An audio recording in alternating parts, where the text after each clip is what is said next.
ओम अज्ञानतिमिरान्धस्य ज्ञानाञ्जनशलाकया चक्षुरुन्मीलितं येन तस्मै श्रीगुरुवे नमः।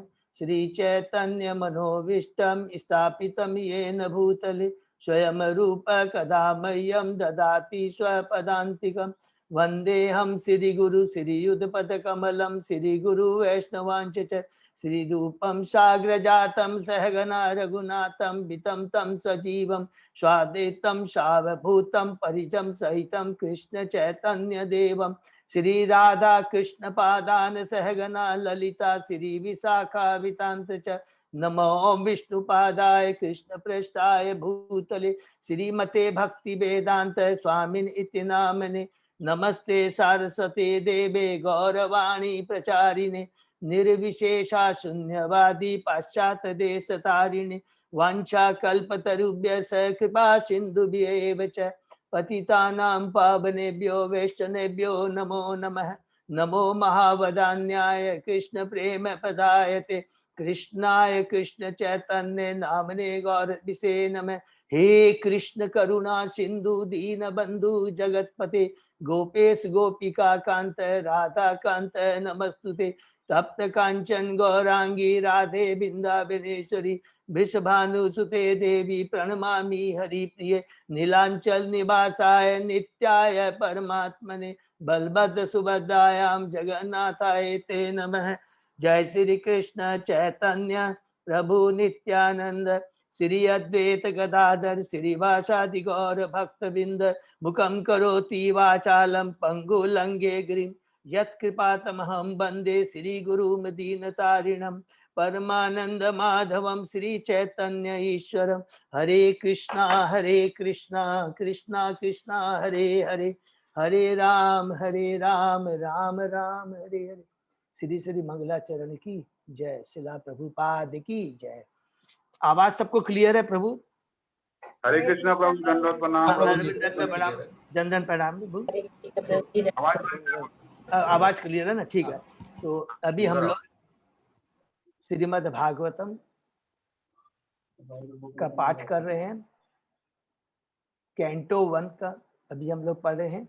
हम लोग चैप्टर 7 प्रथम 3 चैप्टर में हम लोगों ने जो मुनियों के 6 प्रश्न थे और उनके उत्तर के बारे में बहुत डिटेल में समझा। उसके बाद में चौथे, 5वें और 6ठे चैप्टर में चौथे चैप्टर में जो प्रश्न सुत गोस्वामी से सनक मुनि ने ऑन बिहाफ ऑफ जो नेमी सैन के सारे मुनि के बिहाफ में सौनक मुनि ने जो सुत गोस्वामी से प्रश्न किया। 3 प्रश्न किए कि पहला श्रीमद् भागवतम का इतिहास क्या है, सुखदेव गोस्वामी जी के बारे में जो वक्ता है भगवान के उनके बारे में बताइए, और परीक्षित महाराज जिनका जन्म, जिनके कर्म और जिनकी मृत्यु बहुत आश्चर्यमय है, उसके बारे में बताइए।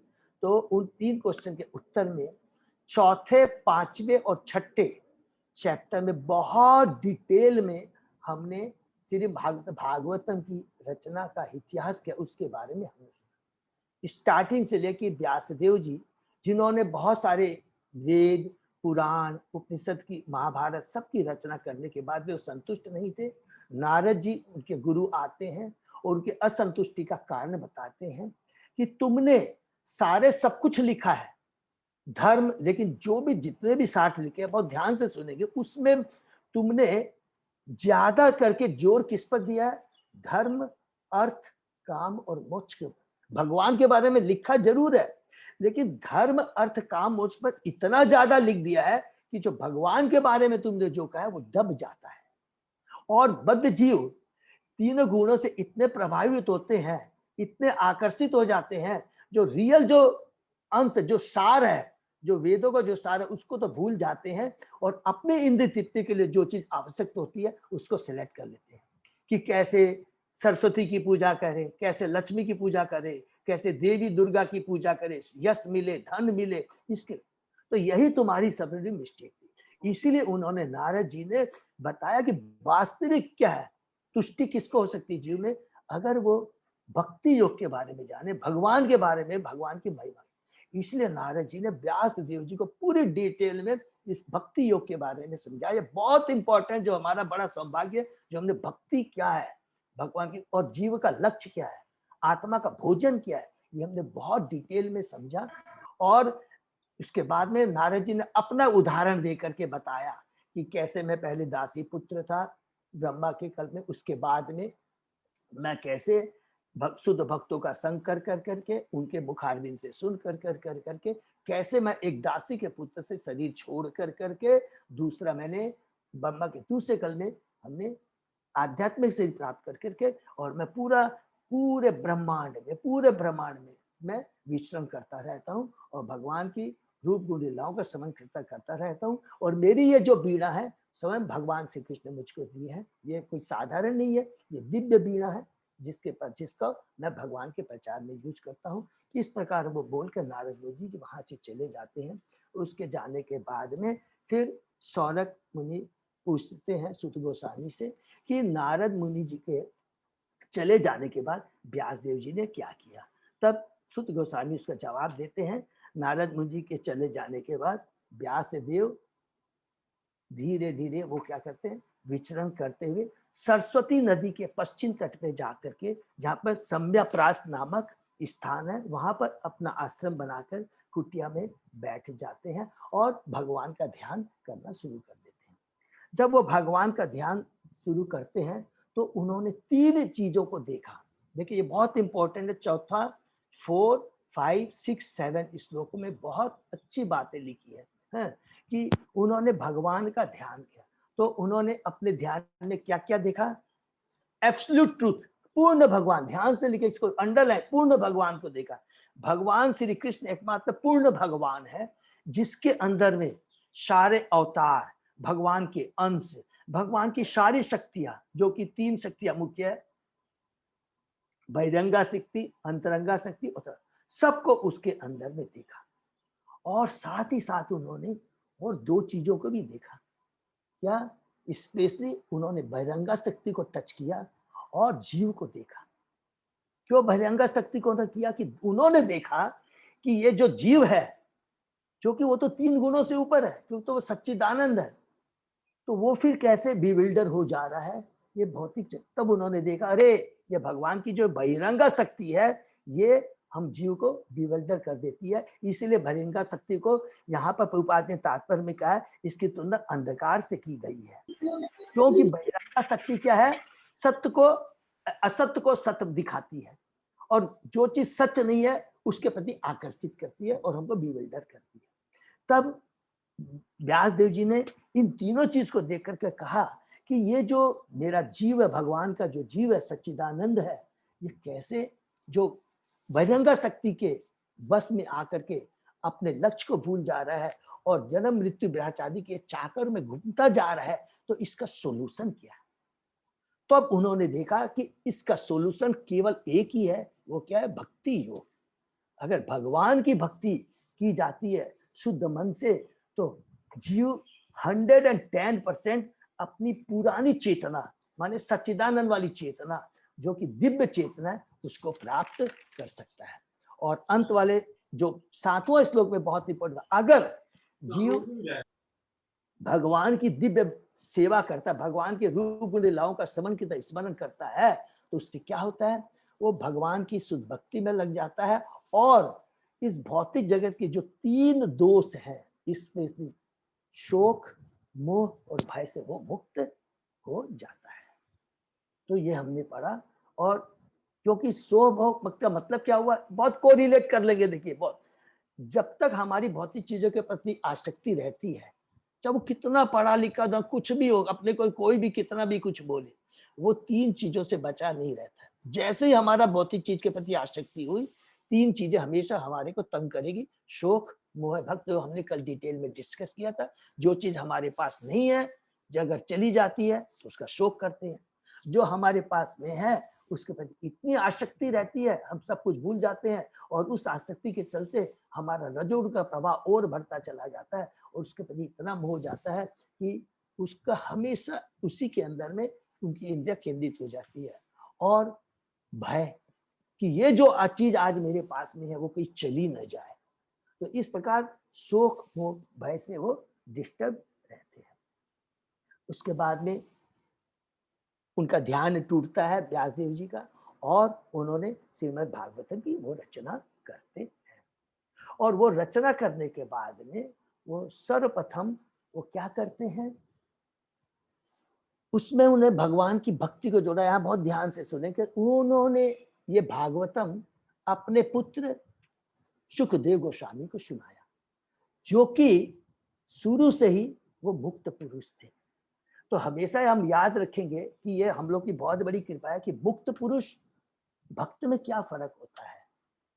ये हम लोग अभी जो नेक्स्ट तो वो मुक्त पुरुष थे, लेकिन जब अपने पिता के मुख से भागवतम सुना तो वही मुक्त पुरुष भगवान के शुद्ध भक्त बन गए। मुक्त पुरुष तो वो थे ही।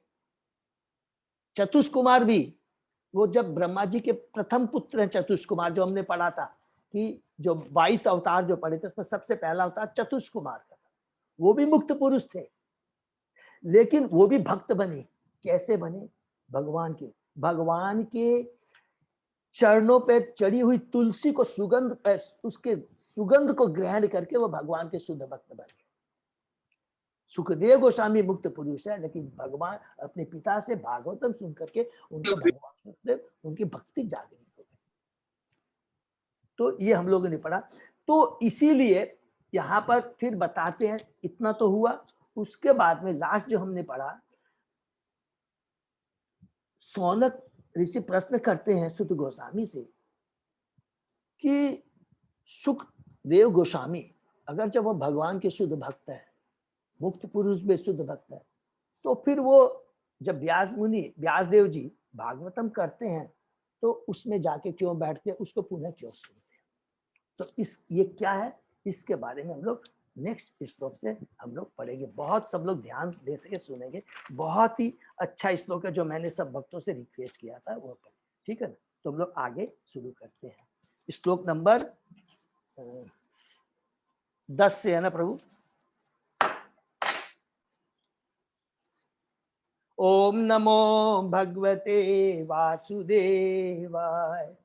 ओम नमो भगवते वासुदेवाय। ओम नमो भगवते वासुदेवाय। नारायण नमस्कृत्य नरं च एव नरोत्तमं देवी सरस्वती व्यासं ततो जयम उदीरये। नष्ट प्रायेषु अभद्रेषु नित्यं भागवत सेवया भगवती उत्तम श्लोके भक्तिर्भवति नैष्ठिकी। आराधयो भगवान ब्रजेश तनय ततदाम वृंदावनम रमया काचित उपासना ब्रजबधु वर्गेणिया कल्पिता। श्रीमद्भागवतम प्रमाणम अमलम प्रेमा पुमर्तो महान। श्री चैतन्य महाप्रभो मतम इदम तत् आदरो न पर। हरे कृष्णा कृष्ण कृष्णा हरे हरे, हरे राम राम राम हरे हरे।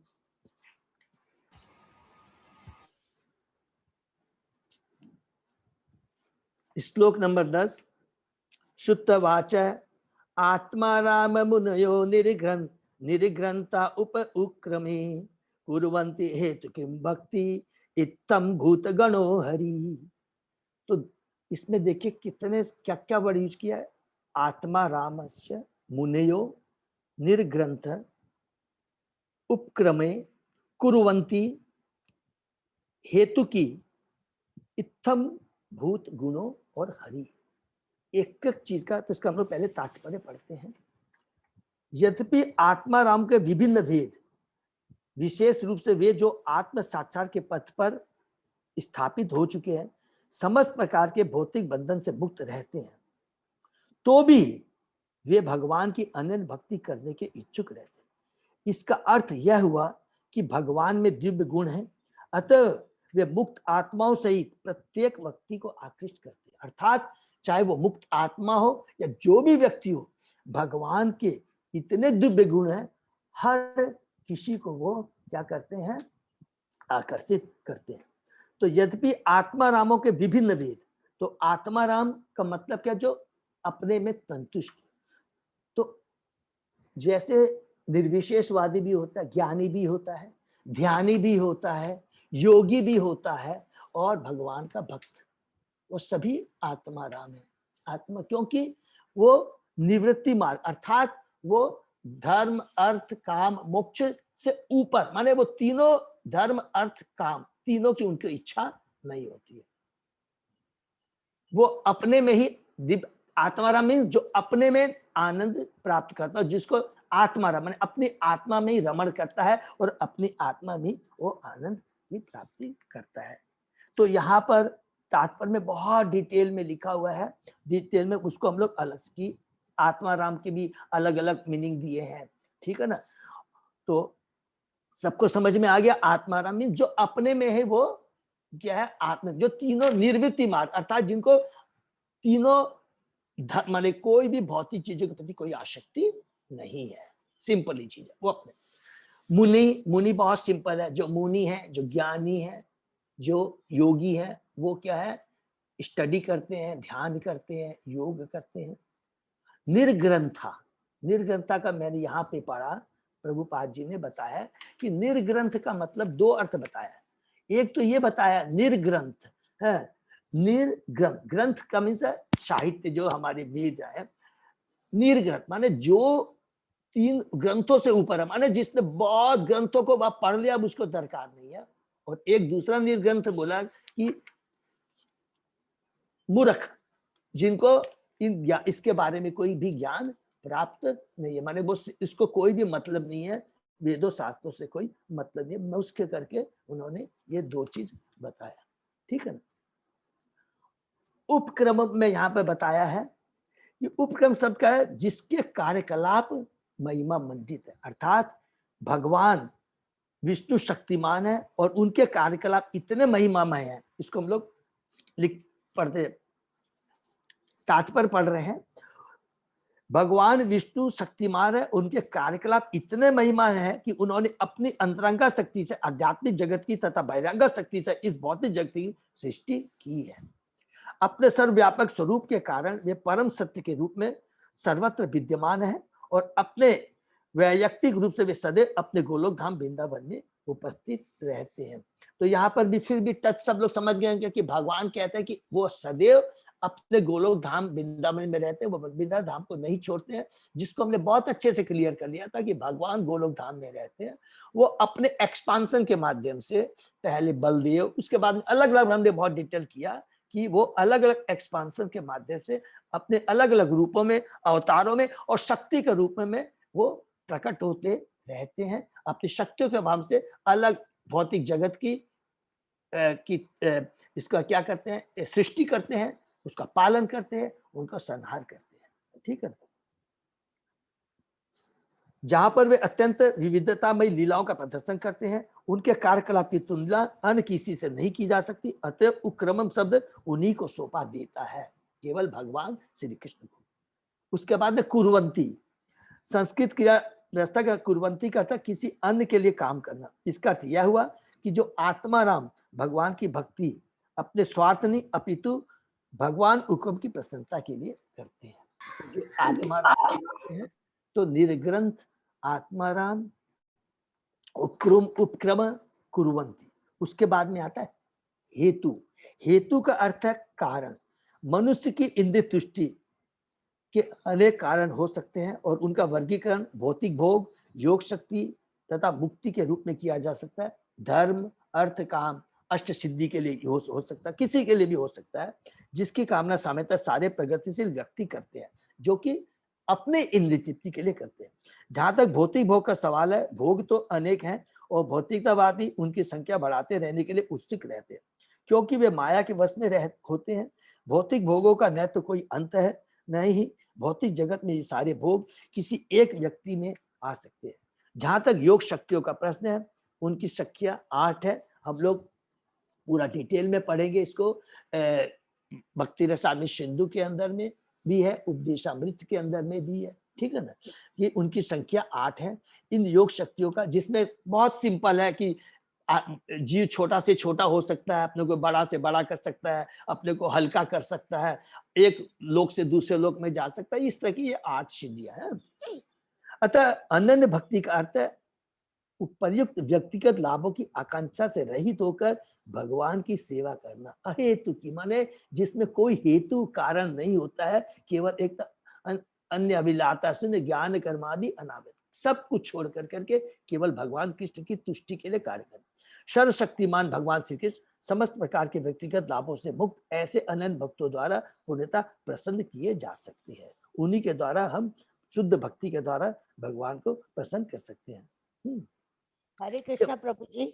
हाँ माता जी। प्रभु जी, ये जो 8 सिद्धियां हैं ये हनुमान जी को प्राप्त थी ना? माता जी, ये बहुत लोगों को प्राप्त है, ये आराम से प्राप्त कर सकते हैं जब इसको डिटेल में पढ़ेंगे ना माता जी, खाली उनको नहीं बहुतों को। और आपको ये भी बता दूं, ये अष्ट सिद्धियां ना अभक्त लोगों को भी है, असुर लोगों के पास में भी है। आपने पढ़ा ना, वो लोग भी छोटा से बड़ा हो जाते हैं, रूप चल लगते हैं माता जी। ये कोई बड़ी चीज नहीं है, ये पूरी भौतिक चीज है। ठीक है ना माता जी? अच्छा। हाँ। नेक्स्ट,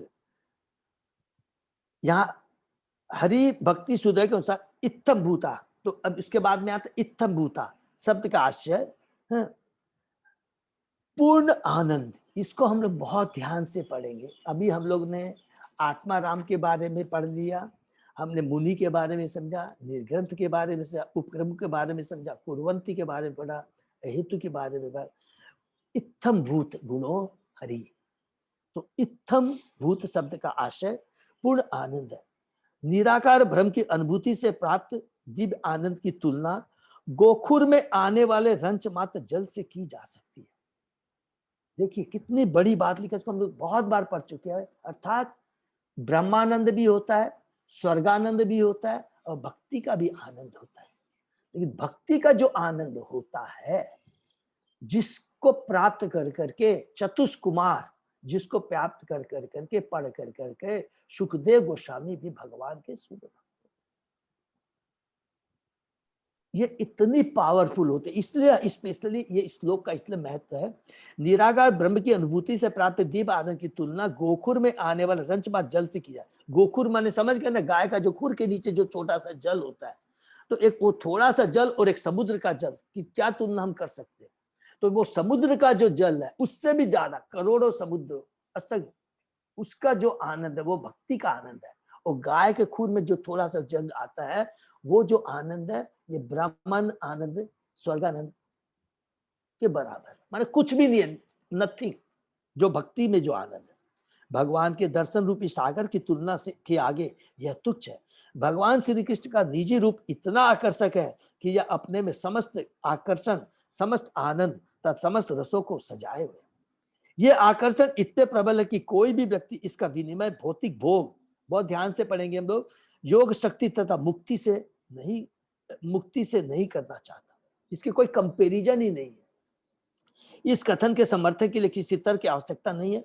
मनुष्य अपने स्वभाव से भगवान श्री कृष्ण के गुण प्रति आकर्षित होता है। ये बहुत इंपॉर्टेंट बात है कि मनुष्य स्वभाव से स्वतः ही भगवान कृष्ण के गुणों के प्रति आकर्षित होता है। क्यों होता है? क्योंकि वो भगवान का अंश है। भगवान भी सच्चिदानंद है और जीव भी सच्चिदानंद है। लेकिन माया, भगवान की ये जो बहिरंगा शक्ति से उत्पन्न जो माया है, ये बहुत ही प्रबल है, जो कि हमारी उस चेतना को वो हमेशा कवर कर लेती है और हमको असत्य को सत्य मानने के लिए बाध्य कर देती है।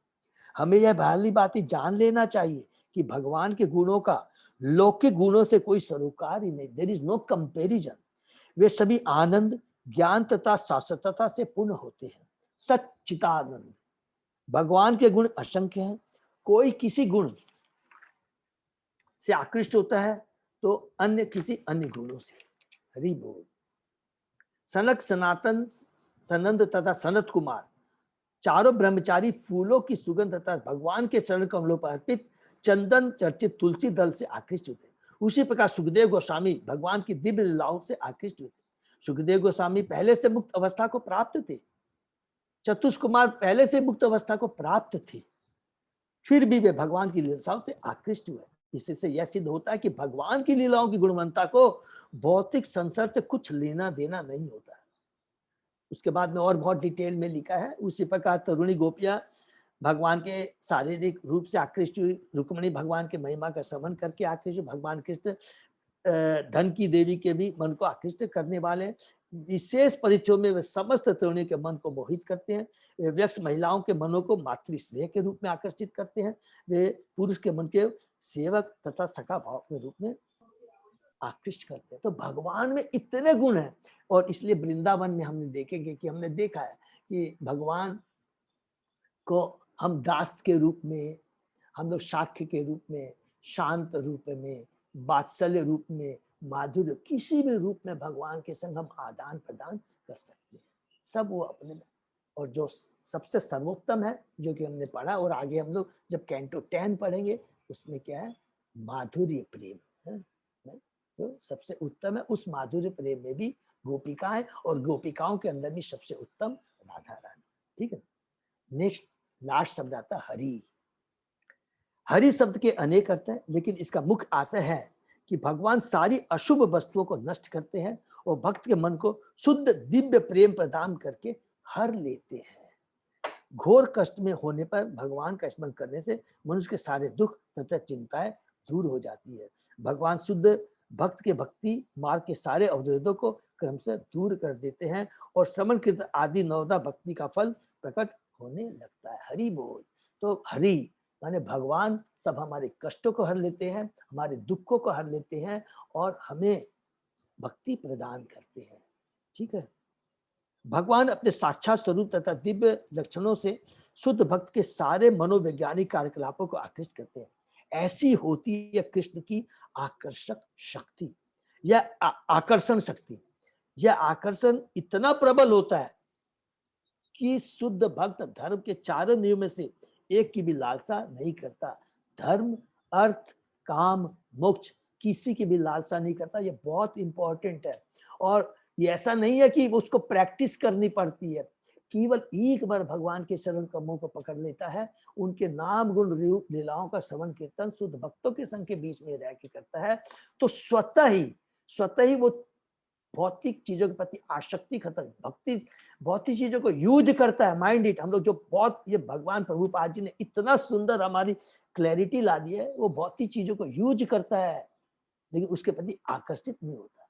वो यूज करता उन चीजों को भगवान की सेवा के लिए और अपनी सेवा के लिए। और इस प्रकार जब सब कुछ वो भगवान का समझ करके पूर्ण भगवान को समर्पित कर देता है, तो स्वतः ही जब वो भौतिक चीजों की आसक्ति खत्म हो जाती है, तो स्वतः ही वह शोक, मोह और भय से मुक्त हो जाता है, जो कि हमने 7वें श्लोक में पढ़ा। यह है भगवान के दिव्यों का आकर। इसके साथ अपि तथा शब्द मिलाने के आशय में असीम वृद्धि हुई है। संस्कृत व्याकरण के साथ अपि शब्द के 7 पर्याय हैं, वो अलग है। ठीक है, अतः इस श्लोक के प्रत्येक शब्द की व्याख्या करने पर देखा जा सकता है कि शुद्ध भक्त को आकर्षित करने के लिए भगवान कृष्ण में असंख्य दिव्य गुण पाए जाते हैं। तो कितना सुंदर वर्ण है कि जो प्रश्न सुत गोस्वामी, सौनक ऋषि ने सुत गोस्वामी से कहा कि अरे सुखदेव गोस्वामी तो भगवान के भक्त हैं, वो तो मुक्त पुरुष है, तब उनकी लालसा, उन्होंने बार बार व्यासदेव जी से भागवतम क्यों सुना था? जब वो व्यासदेव जी भागवतम की क्लास क्यों सुनी? अर्थात भगवान की लीलाएं इतनी मनोहर है, इतनी आकर्षित, देखिए आकर्षण वर्ड यूज किया, इतनी आकर्षित है, इतनी आकर्षण पैदा करती है कि बार बार, चाहे कोई भी हो, चाहे वो आत्माराम हो, चाहे वो मुनि हो, या वो निर्ग्रंथ हो, या कोई भी जैसा व्यक्ति हो, उसका भगवान के एक बार वो भगवान के नाम गुण लीला सुनता है, तो उसका उसमें भगवान के नाम के प्रति, भगवान के गुणों के प्रति, भगवान के रूप के प्रति स्वतः ही उसका आकर्षण जागृत हो जाता है। तो ये बहुत इंपॉर्टेंट श्लोक है। इसीलिए हम लोग जितने भी हैं यहाँ पर, चाहे इन्फेंट है हमारे भक्ति के अंदर में, जिनको आप समझ, इवन जो उत्तम भक्त है, जो कुछ भी है, वो सदैव क्या है, भगवान के नाम गुण लीलाओं का श्रवण कीर्तन करने में ही अपना समय देता है। प्लस वो क्या करता है, दूसरे जीवों को भी भगवान की भक्ति में ला कर करके चैतन्य महाप्रभु जो हमारे आचार्य हैं, उनका जो आदेश है, जारे देखो तारे कहो कृष्ण उपदेश, हमारा गुरु हो तारे उदेश, इसको वो पूर्ण करता है। ठीक है, बहुत है। तो जी हमारा एक प्रश्न था इसमें, भौतिक क्षेत्र में भक्ति की प्रक्रिया 81 प्रकार की, ये क्या हुआ? क्या चीज प्रभु? भक्ति में लिखा हुआ यहाँ पे भौतिक क्षेत्र में भक्ति की प्रक्रिया 81 प्रकार की है। हाँ प्रभु, ये 81 इसका कहाँ पे है प्रभु? ये अपने जो भक्ति का जो दिया हुआ है ना, उसी में एक जगह से, भगवान की अनन्य भक्ति विभिन्न अवस्थाओं से होकर प्रगति करती है। भौतिक क्षेत्र में भक्ति की प्रक्रिया 81 प्रकार की, और इन सबके ऊपर भक्ति का दिव्य अभ्यास होता है, जो एक है वो साधन भक्ति कहलाता है। हाँ प्रभु, ये इसको हम लोग ना भक्ति रसामृत सिंधु में डिटेल में पढ़ेंगे प्रभु। इसका पूरा डिटेल में लिखा, इसमें बहुत चीज, जैसे मैं आपको बता दूं अष्टसिद्धि के बारे में, 64 भक्ति के अंग के बारे में, 81 जो भगवान के विभिन्न गुण है, और अलग अलग जो 12 रस है। अभी हम लोग जैसे 5 रस का ही कर रहे हैं, फिर हास्य, विभत्स, और उसके बाद में जब हम लोग भगवान के प्रति भक्ति जाती होती है तो जो आंसू भी गिरते हैं, अलग इसका बहुत डिटेल में प्रभु, बहुत डिटेल में वर्णन है। जब हम भक्ति रसामृत सिंधु पढ़ेंगे ना, तो इसका बहुत डिटेल में जीव गोस्वामी, रूप गोस्वामी ने इसका वर्णन किया। ठीक है ना? ठीक है प्रभु। हाँ प्रभु। नेक्स्ट, हरे गुण आक्षिप्त मति भगवान वादरायणी, अद्य गात महत आख्यानम नित्यम विष्णु प्रिय, विष्णु जनप्रिय। श्री व्यासदेव के पुत्र सुखदेव गोस्वामी न केवल दिव्य भक्ति से युक्त थे, अपितु वे भगवान के भक्तों के भी अत्यंत प्रिय थे। इस प्रकार उन्होंने इस मान कथा श्रीमद् भागवतम का अध्ययन किया। बहुत सुंदर यहाँ पे बात लिखा है कि जो सुखदेव गोस्वामी थे न केवल दिव्य शक्ति के से युक्त थे, अपितु वे भगवान के भक्तों के भी अत्यंत प्रिय थे। इस प्रकार उन्होंने इस महान कथा श्री भागवतम का अध्ययन किया। तात्पर्य पहले पढ़ लेते हैं थोड़ा। ब्रह्म वैवर्त पुराण का श्री सुखदेव गोस्वामी अपनी माता के घर में भी मुक्तात्मा थे। श्री व्यासदेव जानते थे कि यह बालक जन्म लेने के बाद कभी घर में नहीं आएगा, क्योंकि उनके जैसे वो जन्म लेकर के वो चलने लग गए थे, तब व्यासदेव उनके पीछे पीछे जाते हैं और फिर उनसे उसी तरह उनको मना करके उनको भागवतम पढ़ाते हैं, भागवतम का ज्ञान देते हैं। अतः उन्होंने बालक को भागवत की रूपरेखा सुनाई, जिससे वह भगवान की दिव्य लीलाओं में आसक्त रहता रहे। जन्म लेने के बाद यह बालक भागवत के श्लोकों का पाठ करके और भी अधिक शिक्षित बन गया। भाव यह है कि सामान्य रूप से मुक्त पुरुष निराकार ब्रह्म के स्वरूप के प्रति आसक्त होते हैं। मुक्त पुरुष है, जैसा हमने बताया चतुष कुमार के बारे में, सुखदेव गोस्वामी के बारे में, क्योंकि पर ब्रह्म के एकाकार होने के उद्देश्य से अद्वैतवादी दृष्टिकोण रखते हैं। अर्थात अद्वैत माने भगवान और जीव में कोई फर्क नहीं है, माने वो सबको एक ही मानते हैं। लेकिन व्यासदेव जैसे शुद्ध भक्तों की संगति से मुक्त पुरुष भी भगवान के दिव्य गुणों के प्रति आकर्षित होते जाते हैं। श्री नारद की कृपा से श्री व्यासदेव ने श्रीमद् भागवत का महाकाव्य का वर्णन किया और व्यासदेव के अनुग्रह से श्री सुखदेव गोस्वामी उनके आशय को ग्रहण कर सके। भगवान के दिव्य गुण इतने आकर्षक है कि श्री सुखदेव गोस्वामी निराकार ब्रह्म में लीन न हो करके उससे विरक्त हो गए और उन्होंने भगवान की निजी लीलाओं को ग्रहण कर लिया। तो ये देखिए प्रभुपाद जी ने यहाँ बहुत क्लियर कर दिया है। सुखदेव गोस्वामी जी ने, हरि बोल, सुखदेव गोस्वामी जी ने निराकार ब्रह्म में लीन न होकर उससे विरक्त होकर, वो मुक्त पुरुष थे, निराकार जो सब वो मुक्त पुरुष होते हैं, लेकिन क्या है, भागवतम सुन करके व्यासदेव से उन्होंने भगवान की निजी लीलाओं को ग्रहण कर लिया। व्यवहारिक रूप में सुखदेव गोस्वामी अपने मन में यह विचार करते हुए कि उन्होंने ब्रह्म के निराकार रूप की भक्ति में इतना समय व्यर्थ ही गवा दिया, ब्रह्म की निराकार धारणा से विलग हो गए। दूसरे शब्द, उन्होंने निराकार ब्रह्म की अपेक्षा सगुण रूप में अधिक दिव्य आनंद की अनुभूति प्राप्त की और उस समय के बाद वे न केवल विष्णु जनों अर्थात भगवत भक्तों के ही अत्यंत प्रिय बन गए, अपितु विष्णु जन भी उन्हें अत्यंत प्रिय हो गए। तो ये बहुत इंपॉर्टेंट यहाँ प्रभुपाद जी बताते हैं। और जो श्लोक में जो लिखा है, लास्ट में क्या लिखा है, इस प्रकार उन्होंने न केवल दिव्य शक्ति से युक्त अपितु वे भगवान के भक्तों के भी अत्यंत प्रिय थे। तो भगवान के भक्तों के प्रति आप प्रिय कब होते हैं? भगवान के नाम गुण लीलाओं में इतनी शक्ति है, अगर हम भगवान के रूप गुण लीलाओं का श्रवण कीर्तन स्मरण अगर हम करते हैं और भगवान के शुद्ध भक्त बन जाते हैं, तो दूसरे लोग जो दूसरे भी जो भक्त हैं वो स्वतः ही हमको प्रिय लगेंगे और हम उनको प्रिय लगेंगे। देखिए हम लोगों ने जैसे पढ़ा है कि जो भगवान के भक्त ददानी जो उपदेशामृत में है ना कि 6 प्रकार का भक्तों का आदान प्रदान होता है, वो अलग। और उसके अंदर में वो प्रदान प्रदान क्या है, उसमें जो मुख्य जो मन असली जो आकर्षण है एक दूसरे का भक्तों के भी क्या है, क्योंकि वो भगवान का भक्त है, वो भगवान की गुण रूप लीलाओं का श्रवण कीर्तन करता है। आप एक मुक्त पुरुष को देखेंगे जो भगवान की भक्ति नहीं करता है, उसके प्रति हमारा आकर्षण नहीं आएगा। हमारा आकर्षण किसके प्रति आएगा? जो भगवान की शुद्ध भक्ति करता है। ये स्वतः, और ये आकर्षण स्वतः ही होता है।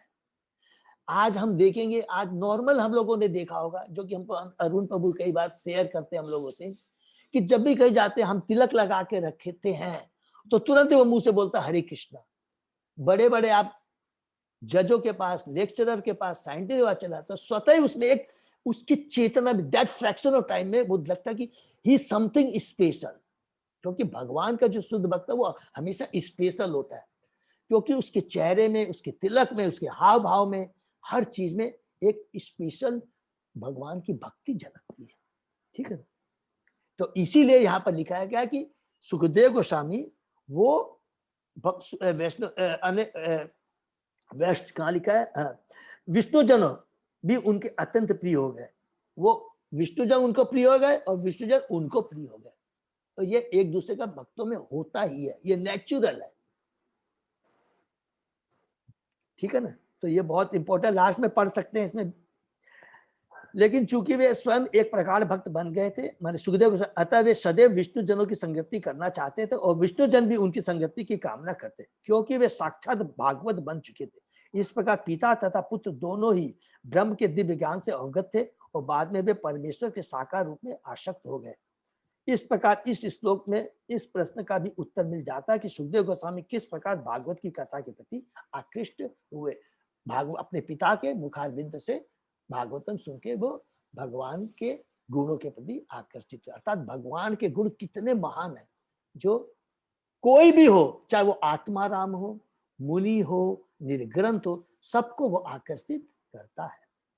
नेक्स्ट, परीक्षित अत राजर से जन्म कर्म विलापनम संस्थाम च पांडुपुत्राणाम वच्चे कृष्ण कथा उदयम। सुत गोस्वामी ने सौनक आदि ऋषियों को संबोधित किया। अब मैं भगवान श्री कृष्ण की दिव्य कथा तथा राज्य से राजा परीक्षित के जन्म, कार्यकलाप तथा मोक्ष विषयक वार्ताएं एवं पांडुपुत्र द्वारा गृहस्थ आश्रम के त्याग की कथाएं कहने जा रहा हूं। हरि बोल। तो अभी तक हम लोगों ने पहले, दूसरे, तीसरे चैप्टर में, फिर रिपीट करेंगे कि बहुत जरूरी है, हम लोग बद्ध जीव भूल जाते हैं।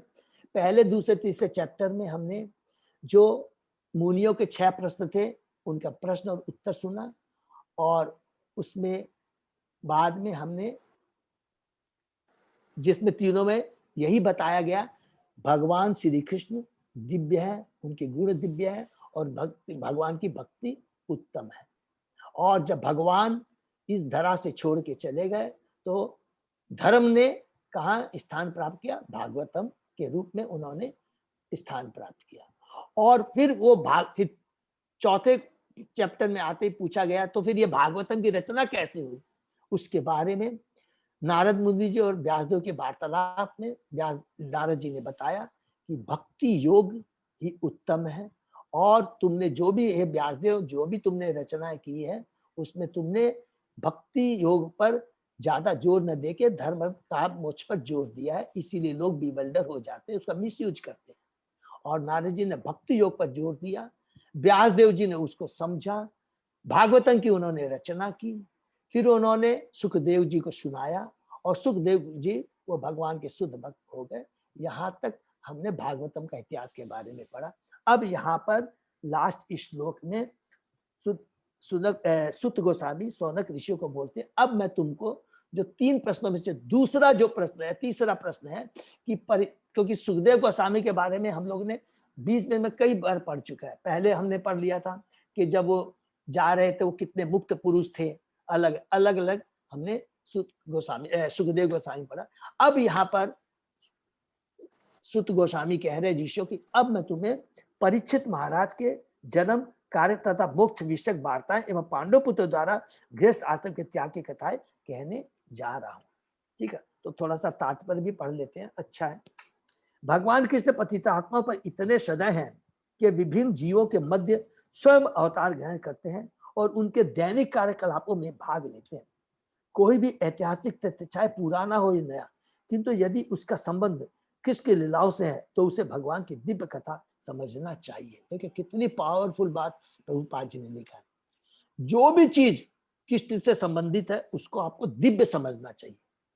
अगर ये मैं पेन भी यूज कर रहा हूं भगवान की लीलाओं के लिए, कुछ भी यूज कर रहा हूं, तो प्लीज हम लोग इस पेन को, इस कलम को भौतिक नहीं बोल सकते, इनको हमको दिव्य बोलना पड़ेगा। जो कुछ भी भगवान से संबंधित है वो दिव्य होता है। दिव्य उसको बोलते हैं जो हमको शाश्वत चीज प्रदान करता है, टेम्परेरी नहीं, एकदम परमानेंट, एकदम परमानेंट, मन इसमें कोई डाउट नहीं। जो भी चीज वो पता है, आप भगवान का रूप देखेंगे तो आपका भगवान के प्रति शाश्वत आकर्षण पैदा हो जाए। ऐसा नहीं कि एक बार देखा चला गया, नहीं, शाश्वत आकर्षण रहेगा। एक बार भगवान की लीलाओं के बारे में, गुणों के बारे में सुन तो दिव्य समझना चाहिए। कृष्ण के बिना पुराण तथा महाभारत जैसे पूरा ग्रंथ निरी कहानियां या ऐतिहासिक तथ्य हैं, लेकिन कृष्ण के होने से ये दिव्य बन जाते हैं और उनका श्रवण करते ही हम भगवान के दिव्य रूप से जुड़ जाते हैं। श्रीमद् भागवत भी एक पुराण है, लेकिन इस पुराण की विशेषता यह है कि इसमें कृष्ण की लीलाएं पूरक ऐतिहासिक तथ्य न होकर केंद्र बिंदु स्वरूप है। इसलिए भगवान श्री चैतन्य महाप्रभु ने श्रीमद् भागवत को निष्कलन पुराण कहा है और इसीलिए चैतन्य महाप्रभु हमेशा गदाधर पंडित से वो हमेशा भागवतम सुनते थे। ठीक है, लेकिन भागवत पुराण के अल्पज्ञ भक्तों का एक ऐसा वर्ग जो प्रामाणिक स्कंदों को पहले समझे बिना दसम स्कंद में वर्णित भगवान की लीलाओं का आस्वादन लेना चाहता है। ये हमने शुरू में भी पढ़ा था, इससे हम लोगों को अलर्ट रहना चाहिए। उनकी यह भ्रांत धारणा है कि अन्य स्कंद भगवान से संबंध नहीं है, अतः वे पूर्णता मूर्खतावश दसम स्कंद को पढ़ते हैं। यहाँ पर पाठकों को विशेष रूप से बताया जा रहा है। तो ये हम लोगों ने कई बार पढ़ा है, समझा है। पहले स्कंद से 9वें स्कंद तक अगर हम पढ़ते हैं, पढ़ते जाते हैं, तो भगवान, भगवान के भक्त, भगवान की भक्ति, तीनों का वर्णन बार बार रिपीटेडली हमको सुनने के लिए मिलेगा। और जब हमको भगवान, भगवान की भक्ति, भगवान के भक्त के बारे में बार बार सुनते सुनते सुनते हमारी भगवान के प्रति एक दूसरी धारणा हो जाएगी। कौन सी धारणा हो जाएगी? सब लोग नोट, दिव्य धारणा हो जाएगी, भौतिक धारणा नहीं रहेगी। और जब दिव्य धारणा रह जाएगी, हो जाएगी, उस समय जब हम भगवान के दसम स्कंद में पढ़ेंगे, भगवान के रास लीला के बारे में अलग सुनेंगे, तो हमारी चेतना उस समय पढ़ते समय भौतिक न होकर दिव्य बनी रहेगी। ये बहुत सूक्ष्म बातें हैं, बहुत इंपॉर्टेंट बात है, तो हमको इस पर ध्यान देना है। ठीक है, नेक्स्ट। यदा मृदे कौरव सिंजयानाम वीरेषु अथो वीर गतिम गतेषु भ्रिकोदर आविद गदा अभिमर्श भग्न उरुदंडे धृतराष्ट्रपुत्रे भरतु प्रियं द्रोणी इति स्म पश्यन् कृष्णाशुतानां स्वपतां शिरांसि उपाहरत विप्रियम् एव तस्य जुगुप्सितं कर्म विगर्हयन्ति। जब दोनों दलों, अब यहां से शुरू हो रहा है परीक्षित महाराज के बारे में जो है वो हम लोग सुनने जा रहे हैं।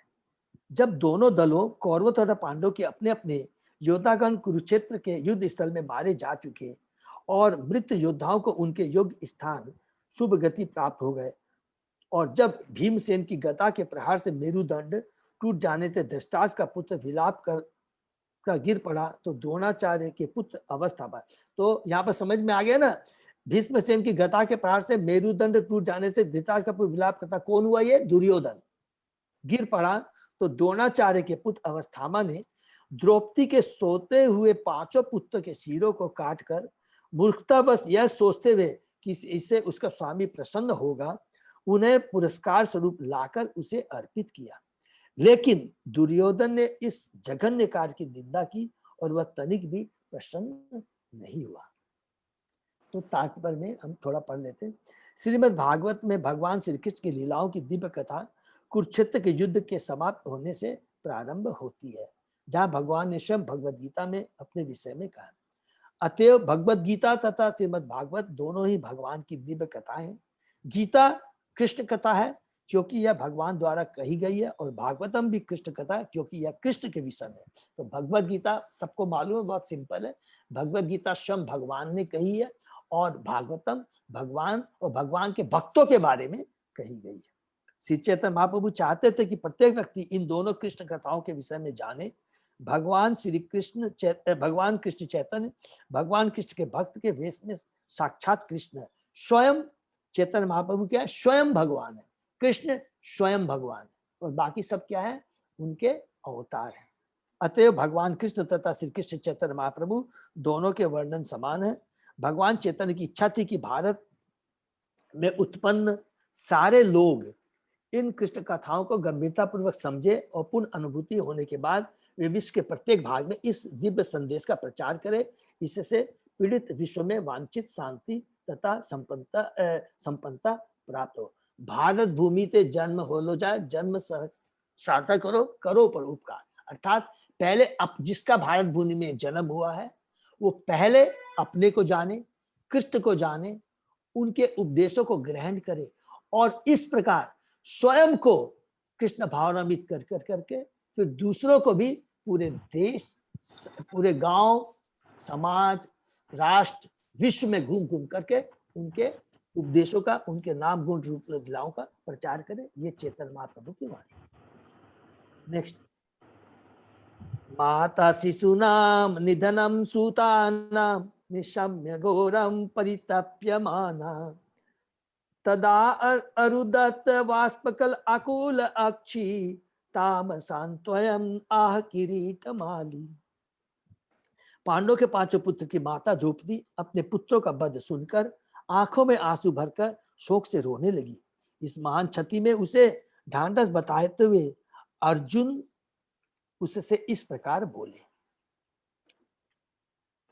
तदा सुचते प्रमिजामि भद्रे यत् ब्रह्मंदो सिरत आततायिन गांडीव मुक्ते विशिखे उपाहरे त्वा आक्रम्य यत् स्नायसी दग्ध पुत्रा। हे देवी, अब मैं अपने गांडी धनुष से छोड़े गए तीरों से उस ब्राह्मण का सिर छिन्न करके तुम्हें भेंट करूंगा। तभी मैं तुम्हारी आंखों से आंसू पोंछूंगा और तुम्हें सांत्वना प्रदान करूंगा। तब तुम अपने पुत्रों के शरीरों को जलाने के बाद उसके सिर पर खड़ी होकर स्नान करना।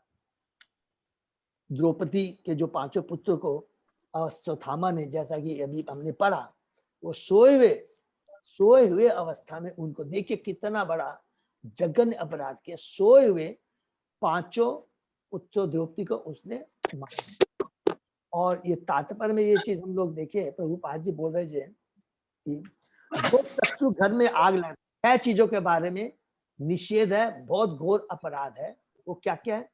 जो शत्रु के घर में आग लगाता है, पहला, जो दूसरे को विष खिलाता है, पॉइजन देता है, तीसरा अकस्मात घातक अस्त्रों से प्रहार करता है, अर्थात जो युद्ध के लिए तैयार नहीं है, जिसके पास चैरियट नहीं है, जिसके पास शस्त्र नहीं है, अचानक उसके पर प्रहार करता है, जिसकी संपत्ति लूटता है या कृषि योग्य खेतों पर अनुचित अधिकार जमा लेता है और किसी की पत्नी को फांसता है।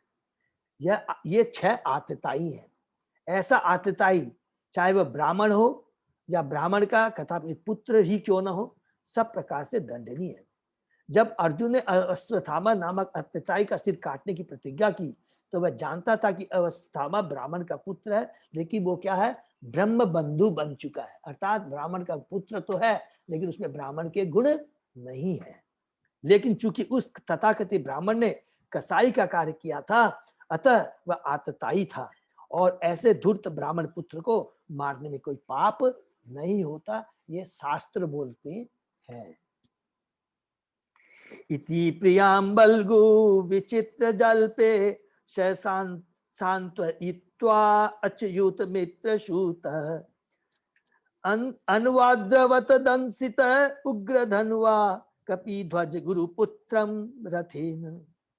इस प्रकार मित्र तथा सारथी रूप में अच्युत भगवान द्वारा मार्गदर्शित किए जाने वाले अर्जुन ने अपने प्रियतमा को मीठे कथनों से तुष्ट किया द्रौपदी को। तब उसने अपना कवच धारण किया और भयानक अस्त्रों से लैस होकर वह अपने रथ पर चढ़कर अपने गुरुपुत्र अश्वत्थामा का पीछा करने के लिए निकल पड़ा। तो अपने रथ पर बैठकर अश्वत्थामा का पीछा करने के लिए निकल पड़ा। तम आप्तनंतम शैविलाक्ष दूरात् कुमारहा उद्विग्न मना रथेन पराद्रवत प्राण परि पशु उर्वयाम यावत गमम रुद्र भयात यथाक। राजकुमारों का हत्यारा अश्वत्थामा अर्जुन को दूर से ही अपनी ओर तेजी से आते देख अपने रथ पर सवार होकर डर के मारे अपनी जान बचाने के लिए उसी तरह भागा जिस प्रकार शिव जी के भय से ब्रह्मा जी भागे थे। तो ये तात्पर्य थोड़ा पढ़ लेते हैं, वैसे ठीक है हम खुद भी पढ़ सकते हैं। पाठ के अनुसार क या कर्क के दो संदर्भ पुराणों में मिलते हैं। क का अर्थ ब्रह्मा, जिन्होंने एक बार अपनी पुत्री से मोहित होने पर उसका पीछा किया, जिससे शिवजी कुपित हुए थे और उन्होंने ब्रह्मा पर अपने त्रिशूल से आक्रमण किया था। तो ये जो भी चीजें हम पढ़ते हैं इसको बाद में हम डिटेल में डिस्कस करेंगे। जब भी ये भगवान के जो स्पेशल पावर देकर के जिनको भगवान इस धरा पर लाते हैं, और अर्जुन जो कुछ भी जितने भी भगवान के भक्त हैं उनसे जब भी कोई भी गलती होती है उसमें हमेशा उनके माध्यम से हम बच्चियों को एक शिक्षा देते हैं कि हमेशा हमें एक डिस्टेंस मेंटेन करना चाहिए अपोजिट सेक्स से। वो इतना पावरफुल होता है कि अच्छे से अच्छे लोगों की भी मति को नष्ट कर देता है, जो कि ब्रह्मा जी के एक उदाहरण सबको मिलता है। उसको हम अलग से डिटेल में डिस्कस करेंगे और कैसे शिव जी उन पर क्रोधित हुए थे। ब्रह्मा जी अपने प्राणों के भय से भागे थे। जहां तक अर्क का संबंध है, वामन पुराण में एक प्रसंग मिलता है। विद्युन माली नाम का एक असुर था जिसके पास चमचमाता सुनहरा वायुयान था जो सूर्य के पीछे तक यात्रा कर सकता था और उसके प्रकाश से रात्रि भाग जाती थी। इससे सूर्यदेव क्रुद्ध हो गए और उन्होंने अपनी प्रखर किरणों से वायुयान को पिघला डाला। इससे शिव जी कुपित हुए तो उन्होंने सूर्यदेव पर आक्रमण किया था। सूर्यदेव भाग गए और अंत में काशी में गिर पड़े। यह स्थान लोलार के नाम से प्रसिद्ध। ये जस्ट थोड़ा सा यहाँ तात्पर्य में प्रभु जी हमारे नॉलेज के लिए बताते हैं। यदा असरणम आत्मानम एचत शांतवाजिनम असत्य ब्रह्म मेने आत्म प्राणम द्विज आत्मज। इसको फिर से पढ़ते हैं। यदा असरणम आत्मानम एचत शांतवाजिनम असस्तम ब्रह्म शीर मेने आत्मत्राणाम द्विज आत्मजा।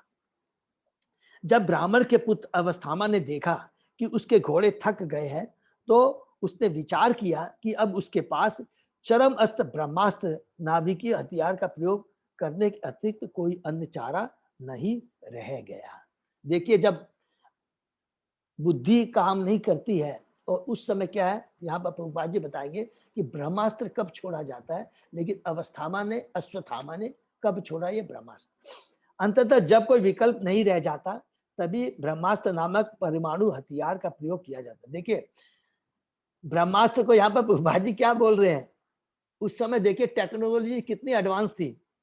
ब्रह्मास्त्र नामक परमाणु हथियार, उसको परमाणु हथियार बोल रहे हैं प्रभुपाद जी। यहाँ पर द्विजात्मजय सब महत्व, क्योंकि अवस्थामा द्रोणाचार्य का पुत्र होते हुए भी सुपात्र ब्राह्मण नहीं था, द्विज बंधु हो गया था। सर्वाधिक बुद्धिमान व्यक्ति ब्राह्मण कहलाता है और वह कोई वंशानुगत उपाधि नहीं है। अवस्था पहले ब्रह्म बंधु कहलाता था। ब्राह्मण का मित्र होने का यह अर्थ नहीं है कि वह योग्यता से भी ब्राह्मण हो। ब्राह्मण का मित्र या पुत्र पूर्णतः योग्य होने पर भी ब्राह्मण कहला सकता है, अन्यथा नहीं। चूंकि अश्वत्थामा का निर्णय कच्चा है अतः उसे जानबूझकर ब्राह्मण का पुत्र कहा गया है। ठीक है।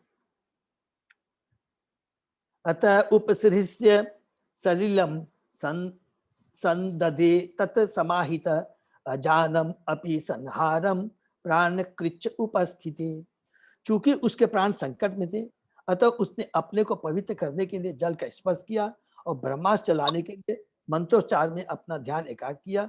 यद्यपि उसे इस अस्त्र को वापस लेने की विधि ज्ञान न थी। अर्थात यहाँ पर क्या बता रहे हैं कि उसको ब्रह्मास्त्र चलाना आता था, छोड़ना आता था, लेकिन उसको वापस लेने की उसको ज्ञान नहीं था, उसकी जो टेक्नोलॉजी उसको मालूम नहीं थी। भौतिक कार्यकलाप के सूक्ष्म रूप भौतिक कार्य पद्धति की स्थूलतर विधियों से अधिक सूक्ष्म होते हैं। ऐसे भौतिक कार्यकलापों के ऐसे सूक्ष्म रूप उच्चारण की शुद्धि द्वारा प्राप्त किए जाते हैं।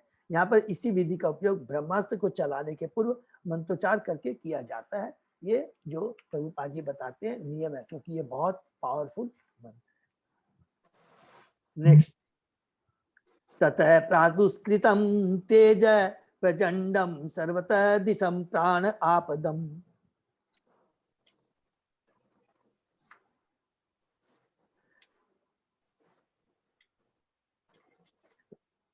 ततः प्रादुष्कृतं तेज प्रचंड सर्वतः दिशं प्राण आपदम अभिप्रेक्ष्य विष्णु जिष्णु उवाच। तत्पश्चात समस्त दिशाओं में प्रचंड प्रकाश फैल गया। यह इतना भयानक था कि अर्जुन को अपने प्राण संकट में जान पड़े। अतः उसने भगवान श्री कृष्ण को संबोधित करना प्रारंभ किया। हरि बोल। तो यहाँ पर हम लोग देखिए, श्री कृष्ण को संबोधित करना प्रारंभ किया। यहाँ पर क्या मतलब हमको समझ में आ रहा है कि जो अर्जुन, यहीं पर हम लोग समाप्त करेंगे, यहाँ पर अर्जुन जिस रथ पे चढ़ के जा रहा है, अश्वत्थामा का पीछा कर रहा है, अर्थात इसका मतलब क्या हुआ कि भगवान श्री कृष्ण अर्जुन का हक रथ यहाँ पे चला रहे हैं। अर्थात हमारे इस श्रीमद् भागवतम में भगवान श्री कृष्ण की प्रथम एंट्री हो रही है।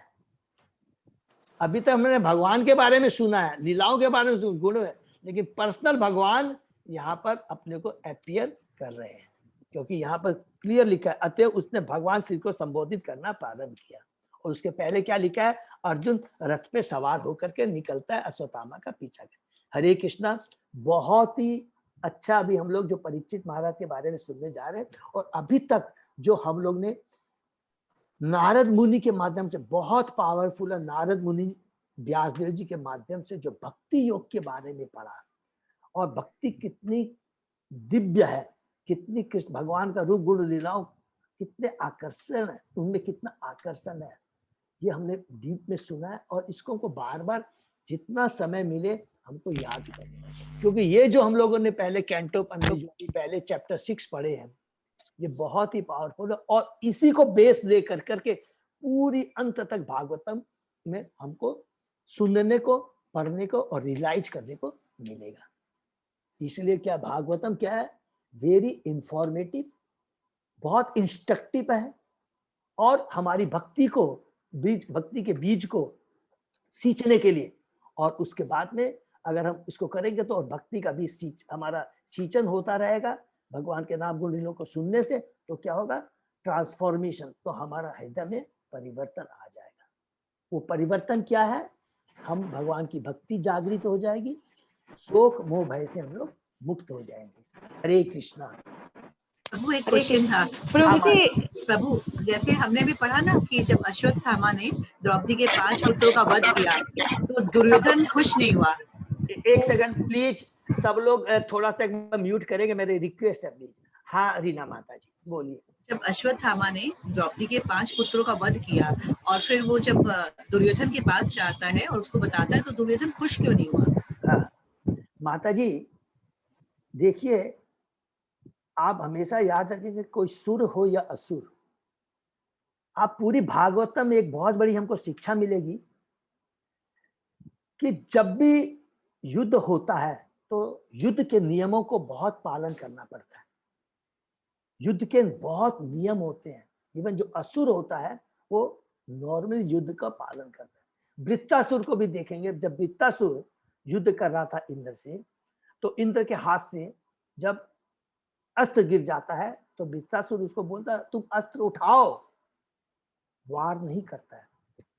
तो जो निहत्ता होता है, जो बच्चे होते हैं, जो स्त्री होती है, जो ब्राह्मण होता है, ये जो अभी हमने पढ़ा, ये जो इस तरह के चीज को कोई पसंद नहीं करता है। दुर्योधन बहुत क्रूएल था, लेकिन बहुत ज्ञानी भी था। धर्म के युद्ध के जो नियम है वो उसको पालन करता। तो उसने देखा कि नियत पे जो बालक सोए हुए थे उसको ये मार के लाया, तो तुमने बहुत बड़ा ऐश्वर्य का, माने बहुत बहादुरी का काम नहीं किया, इसलिए वो खुश नहीं हुआ। हरे कृष्ण प्रभु, हाँ मैं प्रभु। एक चीज बोलना चाहता हूँ। हाँ प्रभु। अश्वत्थामा क्या सोचा, वो पंच पांडव का मुंड लेके आया, लेकिन दुर्योधन देख के समझ गया, इसीलिए वो नाराज हुआ। हाँ ऐसा मैं सुना प्रभु। वो आप वो एक चीज अच्छा बोले आप। वो क्या बोलते हैं कि जैसे कि देखिए नॉर्मली वो आप जो बोल रहे हैं कि उस एंगल से बोले हैं, तो उसमें बहुत बड़ी टिप्पणी हम लोग पढ़ेंगे, लेकिन मूल जो ज्ञान है कि जो बच्चे हैं स्पेशली आप देखेंगे वो उससे खुश नहीं हुआ। अगर वही आप बोलते हैं कि उनका पांचों का माने उनको लेके आता तो वो खुश हो जाता। आप यही बोलना चाह रहे हैं ना प्रभु? नहीं हुआ, वो अश्वत्थामा का भी मालूम नहीं था, वो अंधेरे में काम किया। तो वो क्या सोचा, पंच पांडव को काट दिया। तो जब वो दुर्योधन के पास आ गया तो दुर्योधन देख के समझ गए पंच पांडव नहीं है। वो देख के नहीं समझे हैं, वो क्या हुआ, वो जब हाथ लगाया तो वो नरम थे बहुत। वो जो नरम थे उसको देख के वो समझ गया कि ये जो पांचों पांडे इतने बहादुर है, उनका तो ये शरीर नहीं हो सकता है, इतना नम्र क्या बोलते मुलायम वो नहीं हो सकता है। इसलिए उसको बहुत दुख लगा कि उसने कहा कि वो खुश नहीं हुआ। तो एक तो होता है कि देखिए दो चीज आपने बोला, उसमें दो चीज है। एक तो होता है कि बहुत ध्यान से सब सुनेंगे कि अगर वो घृणा उसको आ गई, एक तो होता है कि तुमने पांडव को नहीं लेकर आया तो मैं खुश होता, एक चीज तो ये होती है। और एक होता है तुमने घृणित कार्य किया, घृणित कार्य हम जोर दे रहे हैं कि वो खुश नहीं हुआ, वो घृणित कार्य है, तो ये बहुत घृणा वाला कार्य है। और इसीलिए आप देखेंगे कि यहाँ पर तुरंत यहाँ पर प्रभुपाद जी तात्पर्य में जो चीज बात बोलते हैं उससे हमको समझ में आ जाता है, उसको जस्टिफाई करता है। जैसे ही उसमें लिखा कि उन्होंने अपने पांचों पुत्रों को मार करके वो लेके आता, तो यहाँ पर प्रभुपाद जी देखिए श्लोक नंबर 16 में लिखते हैं, जो शत्रु घर में आग लगाता है, विष खाता है, अकस्मात घातक अस्त्रों के प्रहार करता है, संपत्ति लूटता है तथा कृषि धन खेतों पर अनुचित अधिकार जमा लेता है, किसी के प्रति उठाता है, तो कुछ नियम जो होते हैं उसके जो अगस्त में होता है उसको मार देना चाहिए। ये अश्वत्थामा के लिए, तो अश्वत्थामा ने तो वो ही गलत कार्य किया था। एक तो ये हो गया। और दूसरा जो रीना माता जी ने जो प्रश्न किया उसमें दो जगह हमने तात्पर्य में पढ़ा है कि वो उसको घृणा, उसको बहुत दुख लगा, माने उसको खुशी नहीं हुई। एक तो होता है कि अरे तुमने वो पांचों पांडवों का सिर लेके आते तो मेरे को खुशी होती, देखिए ये भाव आता है ना। लेकिन दो जगह लिखा है कि दुर्योधन इस कार्य से खुश नहीं हुआ था क्योंकि उसने बच्चों का वो वध किया। तो दोनों चीजें बाकी हम डिटेल में और डिटेल में इससे ये भी सोच सकते हैं ना प्रभु जी कि इसमें तो दुर्योधन तो ये कभी नहीं चाह रहा था कि मतलब जो युद्ध हुआ मतलब वीरता को जो प्रमाण कर जाता कि हम वीर हैं, हम मतलब शक्तिशाली का जो घमंड था। हाँ। तो ये तो पीछे से जो वार किया तो उसमें तो अपनी शक्तिशाली जो घमंड था वो तो नहीं शो कर पाया। हाँ, तो जो ये कार्य गलत हुआ। ये प्रभु ये तात्पर्य पढ़ेंगे तो कोई बात, जैसे कि केसी पंडित प्रभु ने बोला कि उल्टा अदरवाइज ले ले कि अगर वो पांचों पांडवों का सिर काट के लाता तो दुर्योधन खुश होता, ये भी मन में आता है ना। अब इसमें दो मीनिंग निकल गया कि अश्वत्थामा ने भी जानबूझकर उसने सोचा कि मैं पांडवों का सर काट रहा हूं लेकिन वो बच्चों का सर कट गया। हाँ, तो दोनों ये नहीं पता था। हाँ, ये भी होता ही है। तो लेकिन अलग अलग जैसे हम लोग आचार्यों की इसमें पूछे कि क्योंकि आचार्य हमको सही बता पाएंगे कि उसकी सोच क्या थी, क्योंकि आचार्य ही जो भी चीज लिखा था वो समझ पाते हैं। तो हमने एक जगह पढ़ा था कि दुर्योधन को बहुत दुख हुआ था, खुश नहीं हुआ था वो उससे कि इतना घिनौना कार्य अश्वत्थामा ने किया था, इतना ही हमने पढ़ा था। ठीक है ना। हरे कृष्णा। रीना माता जी क्लियर हो आपको? हाँ प्रभु। हाँ, तो अभी यही लेके चलेंगे कि उसको बहुत दुख हुआ था, घृणा का, क्योंकि जो भी वीर होता है ना उनमें कुछ वो करते हैं वो लोग कि भाई युद्ध के नियम का है। का कुछ वो पालन करना होता है। हरे कृष्णा हरे कृष्ण। प्रभु जी, यदि हाँ। मतलब वो अश्वत्थामा ने जैसे दुर्योधन उनके 5 पुत्र, द्रौपदी के 5 पुत्र को मारा, तो वो जैसे दुर्योधन खुश नहीं हुआ, तो यदि 5 पांडवों को मार देते तो वो खुश होते क्या? वही मेरा प्रश्न है माता जी, वही हमने आपको यही बताया ना आपने कि आचार्यों ने तो अब यही लिखा है, उन्होंने ये नहीं लिखा है कि अगर वो 5, उन्होंने यहीं पर आकर के अभी तक जो मैंने पढ़ा है, उन्होंने लिखा कि ये बहुत घिनौना कार्य उसने किया था अश्वत्थामा ने, और उस घिनौना कार्य के लिए वो प्रभु जी नहीं हुआ। ये प्रभु जी वैसे भी युद्ध के उसमें शाम के बाद किसी को मारने का धर्म नहीं था, ये भी एक गलत कार्य हुआ था। माता जी मैं वही तो बता रहा हूँ, धर्म के युद्ध के कुछ इसलिए दुर्योधन खुश नहीं हुआ था कि ये गलत काम। गलत काम, युद्ध के नियम होते हैं माता जी, इसको समरी में हम लोग कर लेंगे। युद्ध के कुछ नियम होते हैं जिसको असुर भी पालन करते हैं, माने जो 2 पार्टी होते सब लोग पालन करते हैं, बहुत इसमें लिखा है, तो ये बहुत है। तो ये वैसे मैंने जैसे हाँ बोलिए माता जी। प्रभु जी, जैसे अभिमन्यु भी पुत्र था, तो लेकिन उसको तो सबने घेर करके मारा था, जब हाँ। तो वो दुर्योधन बहुत खुश हुआ था, तब तो माता जी वहां उसने गलत किया था, बिल्कुल वो उसने वो गलत हुआ था। इसमें देखिए जो कार्य होते हैं और जहां गलत होते हैं, फिर से मैं रिपीट कर रहा हूं, उस समय दुर्योधन की क्या चेतना थी, वहां गलत किया, उस समय दुर्योधन की क्या चेतना थी, जो उस बच्चों को लाके उन्होंने मारा था, उस चेतना के बारे में ये हमने सुना है, पढ़ा है। और जो कि अगर वो पांडव का लेके आता तो वो खुश होता, तो जिस हिसाब से बता रहे हैं कि दुर्योधन का जो है तो वो खुश होता। दुर्योधन ने जब अभिमन्यु को उन्होंने घेर के मारा था, ठीक है ना, तो उसमें भी बहुत डीप है। देखिए वो हम लोग आर्गू नहीं करेंगे, क्यों नहीं करेंगे, उस समय युद्ध चल रहा था, अब उसमें बोलेंगे वो पूरा शस्त्र के लिए तैयार था, युद्ध के लिए अभिमन्यु था, लेकिन उसको घेर के, वो बहुत डिटेल चीज है, वो आचार्य बोले कि उसको क्या सही है या गलत है, वो डेफिनेटली बाहरी दृष्टि से वो गलत था। बहुत सारी मीनिंग ने सकते, अपने ये भी सोच सकते कि अंतिम घड़ी में उसको रियलाइजेशन हो रहा था कि मैंने जो गलत किया तो ये नहीं करना था, लेकिन ये ये है, लेकिन ये हाँ प्रभु बिल्कुल आप, लेकिन ये कन्फर्म है यहाँ पे, क्योंकि ये आचार्यों ने लिखा है, कि जो आचार्यों ने लिखा है तो उसको हम लोग मानेंगे, सुनेंगे। और उसके बारे में जो अभिमन्यु के बारे में और क्या लिखा है, आचार्यों ने क्या लिखा है कि दुर्योधन ने जरा भी इस कार्य को, अवस्था में कामा को प्रोत्साहित नहीं किया, उसको बहुत घृणा हुआ, इसने घृणित कार्य के लिए वो बहुत गुस्सा हुआ, दुख हुआ उसको, उसने लाइक नहीं किया, he didn't accept, माने उसको एक्सेप्ट नहीं किया। हरे कृष्णा, ठीक है। और बाकी ये जितने भी चीजें हम लोग इसके सबका इंटरप्रिटेशन है प्रभु, माता जी सबका डिटेल है, उसको हम लोग डिस्कस करें, ठीक है ना। लेकिन ये चीज जरूर है एकदम कि ये घृणित कार्य था जिसको दुर्योधन ने उसको सपोर्ट नहीं किया। हरे कृष्णा। तो हम लोग यहीं पर विराम देते हैं, ठीक है। हरे कृष्ण प्रभु जी दंडवत प्रणाम। हरे कृष्ण। हरे कृष्णा प्रभु जी, दंडवत प्रणाम। हरे कृष्णा प्रभु मेरा जी, दंडवत दंडवत प्रणाम। हरे कृष्णा। हरे कृष्णा प्रभु जी दंडवत प्रणाम। कृष्णा हरे कृष्णा प्रभु जी दंडवत प्रणाम। दंडवत प्रणाम। हरे कृष्णा। हम लोग थोड़ा भी विराम देते हैं, कल फिर 7 बजे मिलते हैं। सभी भक्तों का बहुत बहुत धन्यवाद। हरि बोल।